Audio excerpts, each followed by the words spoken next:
authority, problem solving, and decision making. So why don't you all help me fill out the other side? How will someone who is B over A, so more people oriented, how are they going to communicate?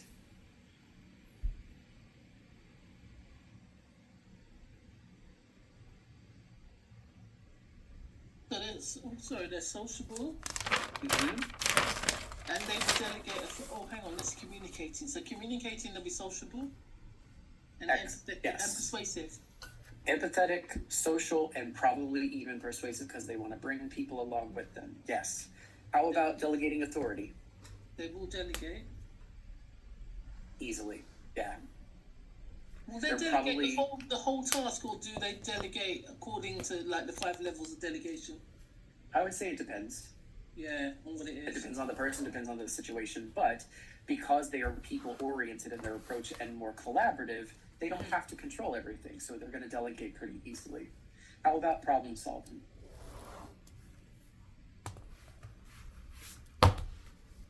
Crystal says they have a collaborative approach to problem solving, which is correct. They like to talk things through with people.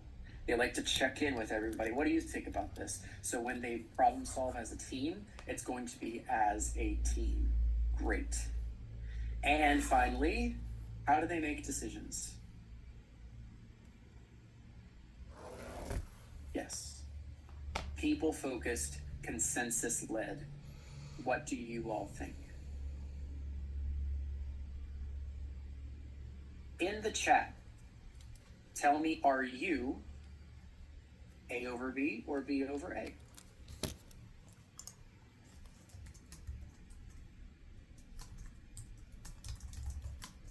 Or, good point, stacked. Andrea.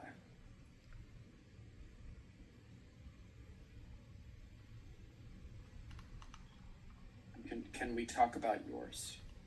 Yeah.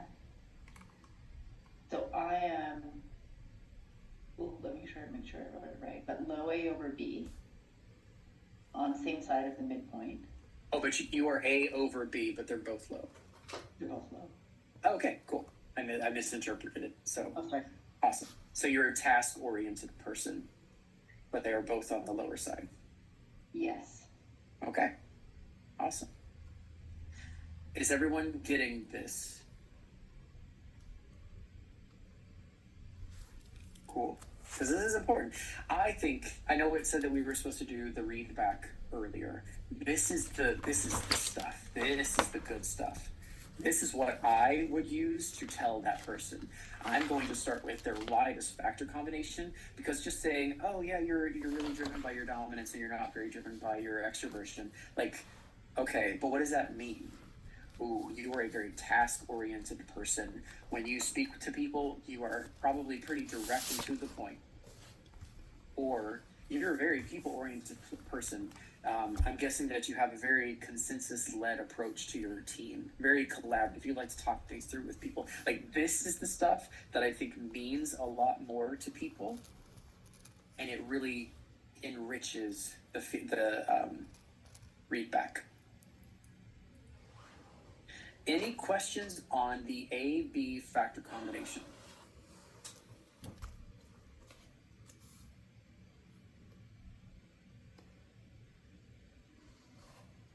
Okay.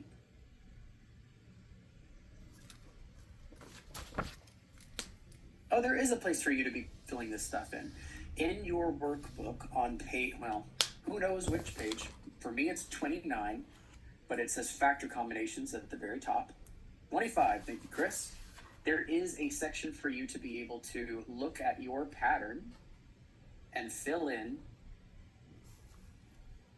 which we don't really have time to do, but at least I would love for you to be able to do the top part. So circle whether you are A over B or B over A, and then if you are equals, then you don't have to circle one. Tell me, are they both low? Are they across the midpoint? Are they both high? And then if you are stacked, then you can circle yes or no there. So take 1 minute and quickly fill that part out about yourself.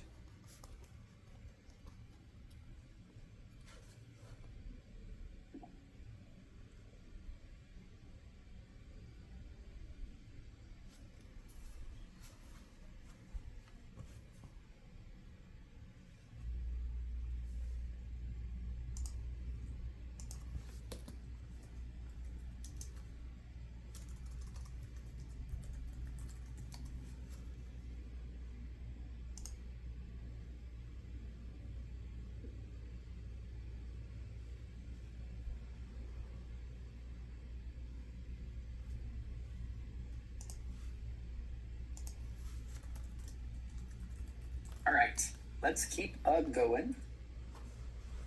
And yeah, when you are stacked, especially if you're stacked situational, both sides can resonate, which makes a lot of sense. Next up, we have the AC factor combination. So when someone is A over C, when they're more driven by their dominance than their patience, they are typically a proactive person. And when they are more driven by their patience than their dominance, they are more of a responsive person. So again, I will tell you the left, you help me out with the right. So common workplace behaviors that are related to this factor combination are: how does a person respond to pressure? How do they adjust to change?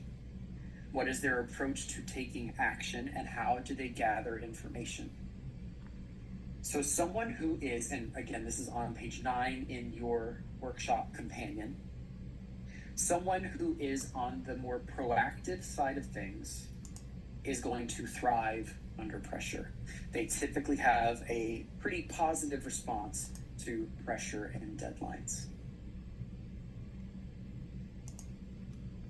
When it comes to change, they embrace it.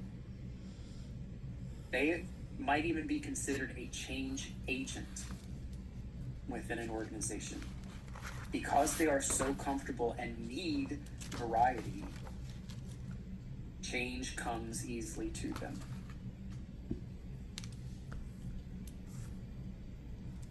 And just like it says at the very top, they have a very proactive approach.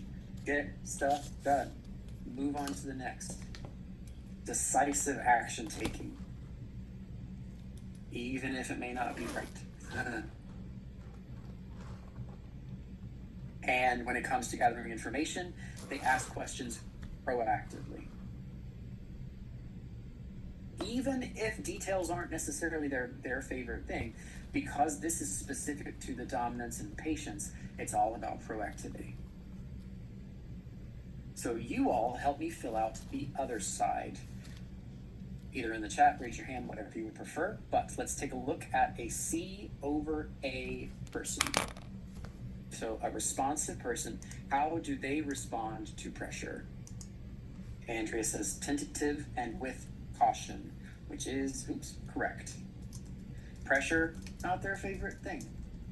Now, does that mean that a responsive person cannot deal with pressure? Absolutely not. They have to. We all do. It's just not their favorite thing. It's a flexing thing. We all have to flex, right? How does a responsive person adjust to change? Yeah, and Christy and Deb, they need to understand why. You are changing something that they have been doing probably the same way for possibly years. They need to know why you're changing it. It needs to make sense. And it's going to take time. So now you, with your newfound knowledge, as you are working with people who might be different than you, you know someone who is responsive, who is C over A, needs as much time as possible. Give them as much time when change is coming so that they can prepare. Or if you need someone who is going to be able to lead change within an organization, find someone who is A over C. They will be your change agent. How does a responsive person take action? Responsively, right? Yes, carefully and responsibly. And how do they gather information? Remember, I said high patience people are excellent listeners. So they're going to listen thoroughly. A proactive person very well may interrupt you with all of their questions. Not that there's anything necessarily wrong with that, but it can be distracting. Okay, in your workbook, fill out that top part or more. I'll give you, again, about a minute. Do your circles. A over C, C over A. Where are they? Are you stacked? And then once you're done, put it in the chat. Are you A over C, C over A, or stacked?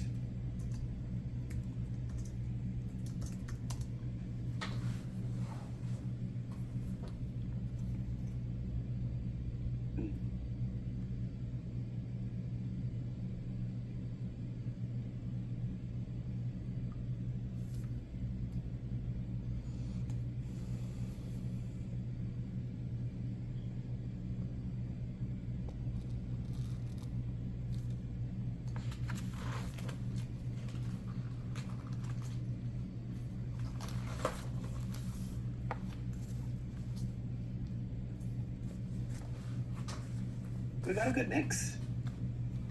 Good balance in this group.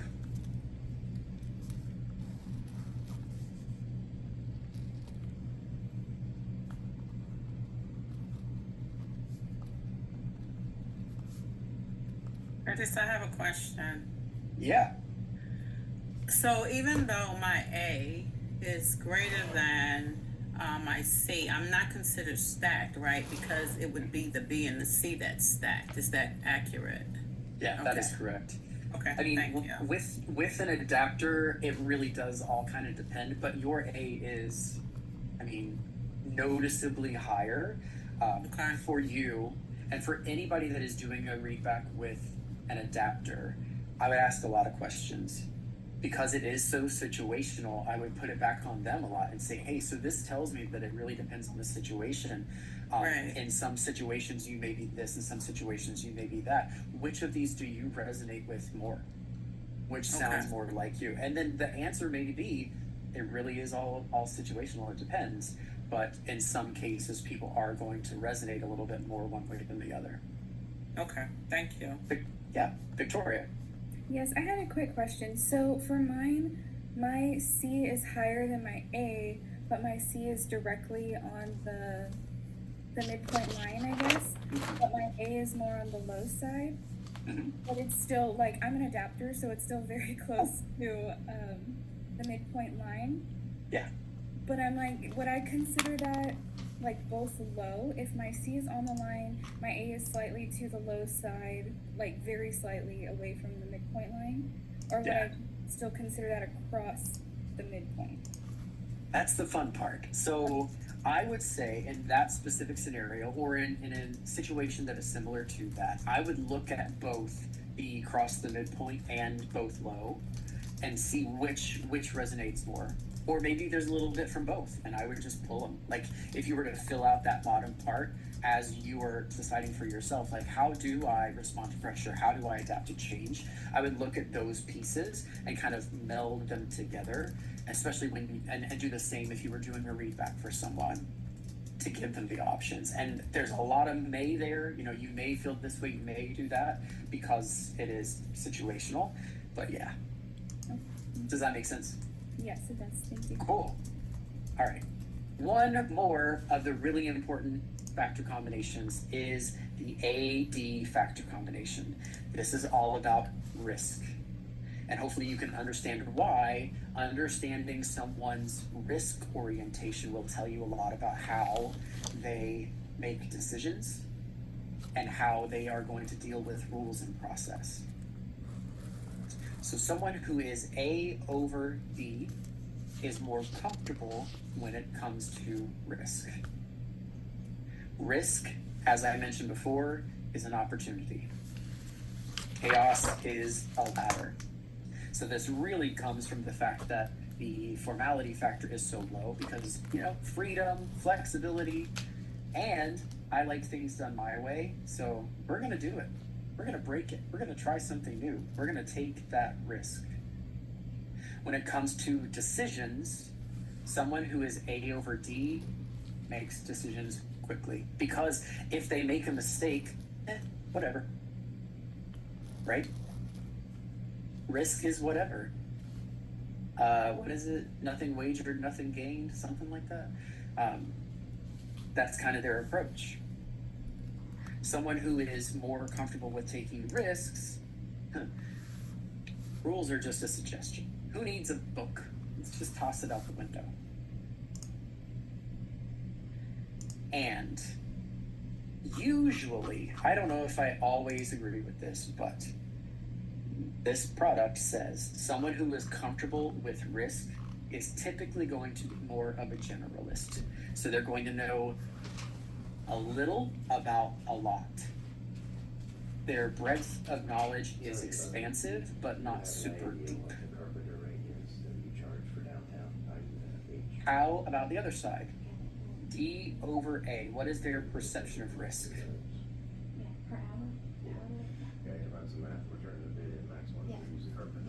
Yes. Risk must be mitigated. Caution. Alert. Yes. One of the reference profiles is actually called the Guardian. Their widest factor combination is D over A, and they are a lighthouse. That is the icon. And that makes a lot of sense now that you know that that factor combination tells you about a person's risk orientation, because a lighthouse is going to point out all of the risks for you. Patricia. Sorry, can you just remind us again where it's equal? Because I'm not seeing it in the workbook. What happens? What do you do when it's equal again? Like A and B are equal, or C and D are equal?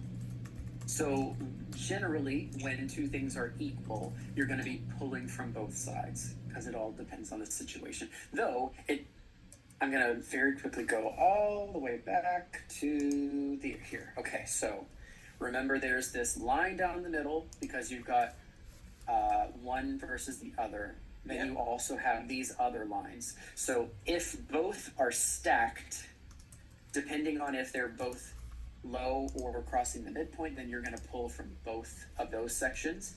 If they're closer to being both high, then you're going to pull from that. So it really kind of all depends. You're just in a situation where they are fully stacked. You're just kind of finding something that fits depending on where they are. Are they both low? Are they both high? And you're going to pull from both sides of the page. Thank you. Specifically though, specifically for risk, I have a special slide for risk when the A and D are stacked. So that one is different. How does someone who is careful with risk make decisions?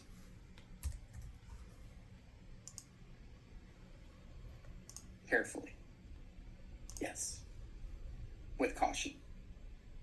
Do they need rules? Yes. They love rules. Strong need of clarity around the rules. And with someone who is much more driven by their detail orientation structure process, they are probably going to be a specialist where they know a lot about a smaller, it's deeper than it is wide knowledge pool.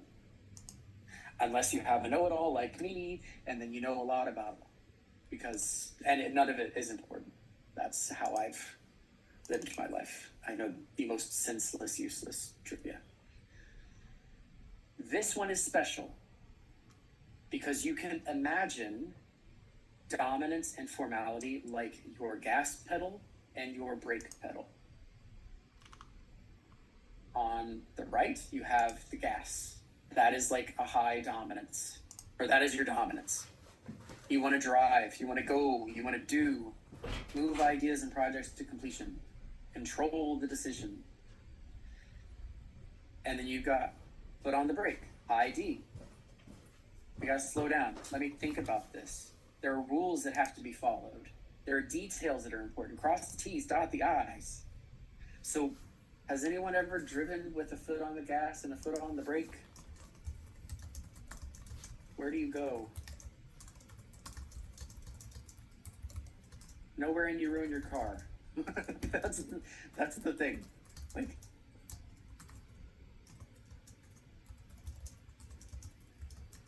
Yeah. Someone who is A over D, all gas, no brakes. Let's go, baby. Comfortable with risk, decisive. Someone who is high D, low A, all brakes, no gas, risk averse, cautious. Let me make sure that this is the right decision before we move forward. And then you have something called AD conflict. And that is when you've got both brakes and gas. So when your A and your D are stacked, decisions can be difficult. It has to get done, but it has to be perfect. But I want to do it, but it has to be the right way. This is Curtis. Just so you know, I am very close to being AD stacked.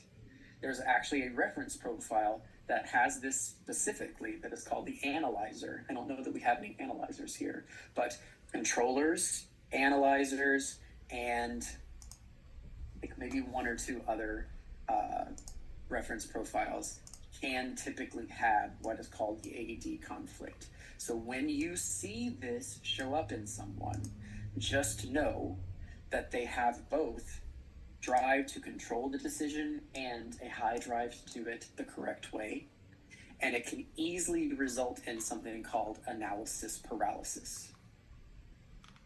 I have found, and this is just a Curtis pro tip, I have found that the way to help someone who is stuck in analysis paralysis is to tell them what is more important in that moment. Is it more important that it gets done? Or is it more important that it is done the right way? Something has to give, something has to win out there.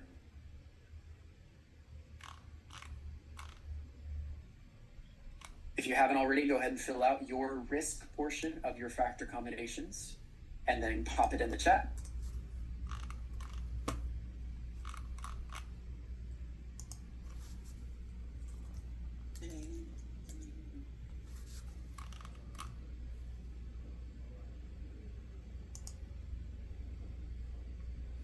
Aha. So Crystal, you are stacked, but both of them are low. And that means something a little bit different because that tension isn't as extreme for someone that would be both high because, you know, you have more of a collaborative approach, flexibility. It's like, yeah, I want to make sure that the decision is right, but whatever. So you might face analysis paralysis as well, but it's not going to be quite as severe as when you got it on the other side. And again, we have a decent mix of risk orientation, though actually, a lot of D over A. A lot of risk averse folks here, which I appreciate. Great indeed. Rhonda. So, Curtis, I have a question for you because my A and my D are so far apart from each other. What's your reference profile? So, individualistic. Individualist. Okay. So you are high A, low D. Yeah. Yes. Yes. So risk is fun, right? Totally very tolerant of risk. Do you resonate with that? Yeah. Okay. What's the question? So that was just a question because they were just too extreme. When I look at them, they're not close at all. Yeah. So I was just wondering about that. If you were giving a read back or feedback to someone, how would you share that? Oh, I mean, that's what I would start with because that's probably your widest factor combination. I would actually tell them that they are a 6 sigma. So when you have someone that has one drive all the way in the extreme and another drive all the way in the extreme, they span all 6 sigmas, which is very rare. And it means that they're really going to feel that specific thing. So for you, you are a risk taker. Like you are undaunted by the fact that something might fail. That because you deal with it. like, whatever you fall out is, deal deal with it. Mm-hmm. Exactly. That is not me.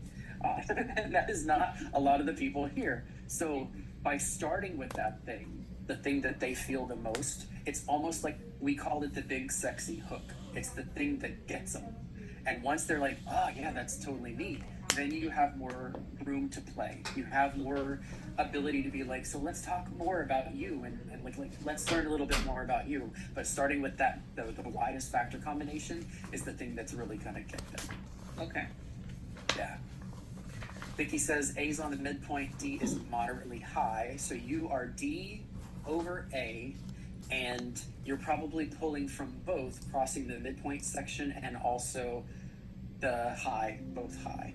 I would look at both and see which of those resonates with you most. So we only have a couple minutes left. I'm going to quickly go through the final 3 And again, as you're following along, feel free to fill in your top part, and then whatever we don't finish today, we'll pick up tomorrow. Connection. So B over C, quick to connect. C over B takes time to connect. Again, these are not unimportant. It's just those first three are really vital when it comes to a business setting. But someone who is B over C builds relationships quickly. I like to say they make a friend wherever they go. As soon as they walk into a room, they have found someone to talk to, and they're probably leaving with their phone number, LinkedIn, or some sort of connection. They communicate in a lively way. They are engaging, productive conversations with people. And they love working in groups because they are a consensus builder. They make those connections really quickly, and they motivate other group members. So when you're more driven by your people orientation than your patients, you don't have time to get to know people. You're like, okay, here we go. We're friends now. Whereas people on the other side take time to connect, probably more reserved. Relationships they're built, but they're built over time. It probably just takes them a little bit longer to make those connections, to trust a little bit slower. They typically are going to take time to process what they have to say before they speak. And when they do, they have a methodical way of communicating, and they want to make sure that everybody is heard. They are typically more reserved and may not surface their ideas as openly or quickly because they need that time to analyze things. Quickly in the chat, what are you?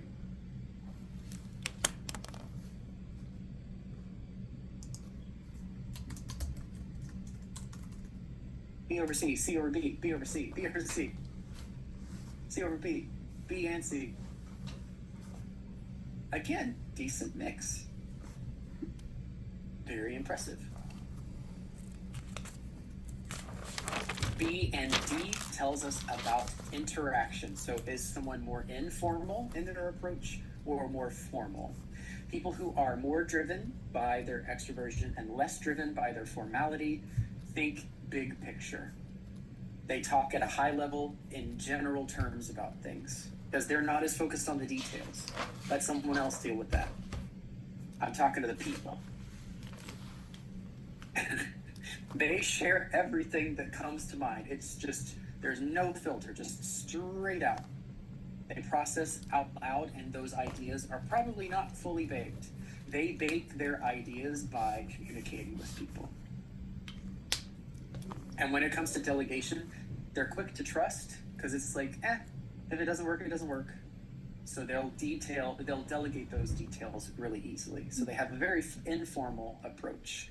Whereas those of us who are D over B, when they provide direction, it is the correct way, or their interpretation of what is correct, which, if you ask them, is the correct way.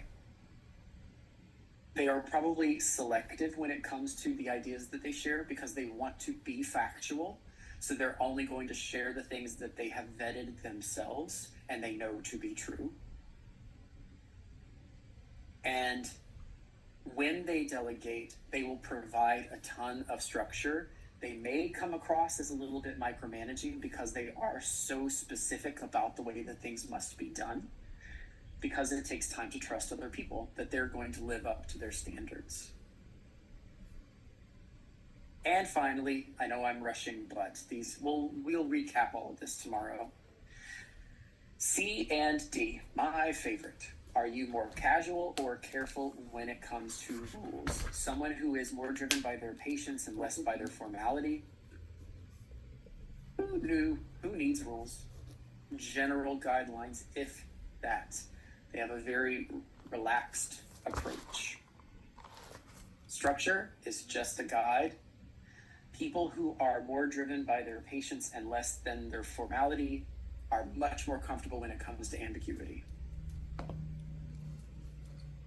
And deadlines are typically negotiable to them.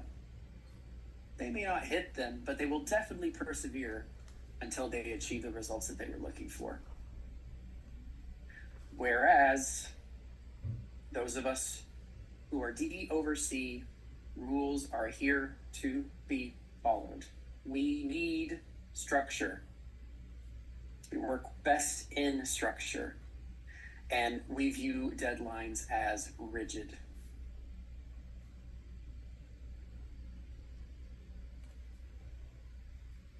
Okay. We were basically at the end. It was really just, finishing some pieces there. That is going to be all for today. We will pick up tomorrow with a brief discussion of reference profiles, and then we will jump directly into higher